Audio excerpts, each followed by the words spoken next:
This is Reality Dispatch by Jim Minns.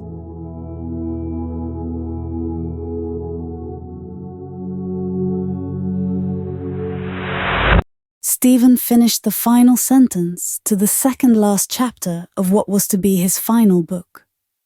He saved the manuscript and closed his eyes for the final time. Everything went dark. A forever dark.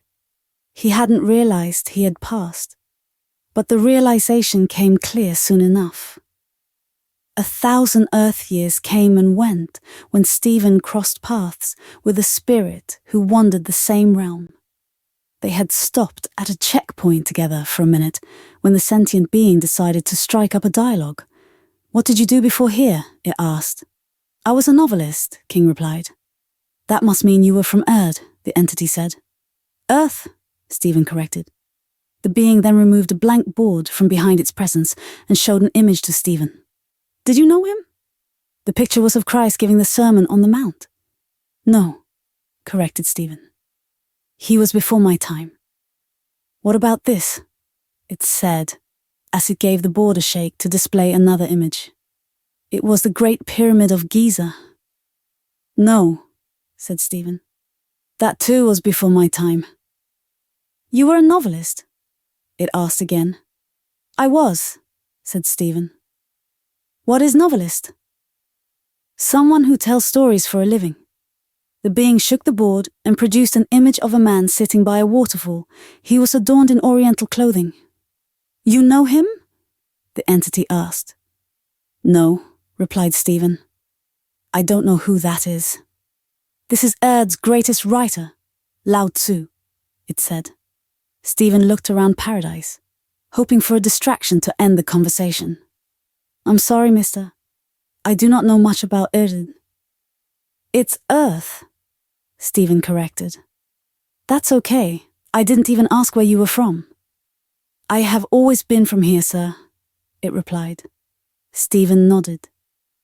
"As I do not know your works, I must ask, does my ignorance offend you?" the being asked. "Well," Stephen began to reply before stopping to think about the question.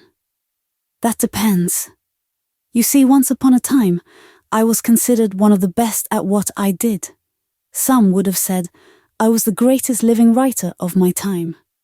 "Once upon a time," he said. "But not anymore?" the being asked. "Well, no, not anymore.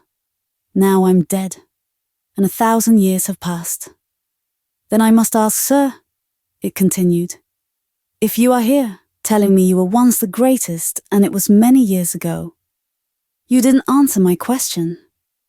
Does my ignorance of you offend you? Yes or no?" Stephen was ready to respond. "I'm not offended because I did not write to satisfy my ego and preserve a legacy.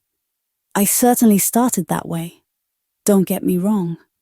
But I soon discovered that the fulfillment I got from letting my mind breeze through my imagination and produce scenarios that existed only on paper, not even in my head, but solely on paper. Well, the only thing I can compare that soul-nourishing feeling to is the feeling I had 1,000 years ago when I entered this place. I felt as if my soul had come home. This felt like the source of all my stories, the place where I drew from the well. And now I live here forever. Does that make sense?" Stephen asked. The being held out a hand, and Stephen embraced it with his own. "It makes perfect sense," he said as they shook hands. An eternal friendship was born.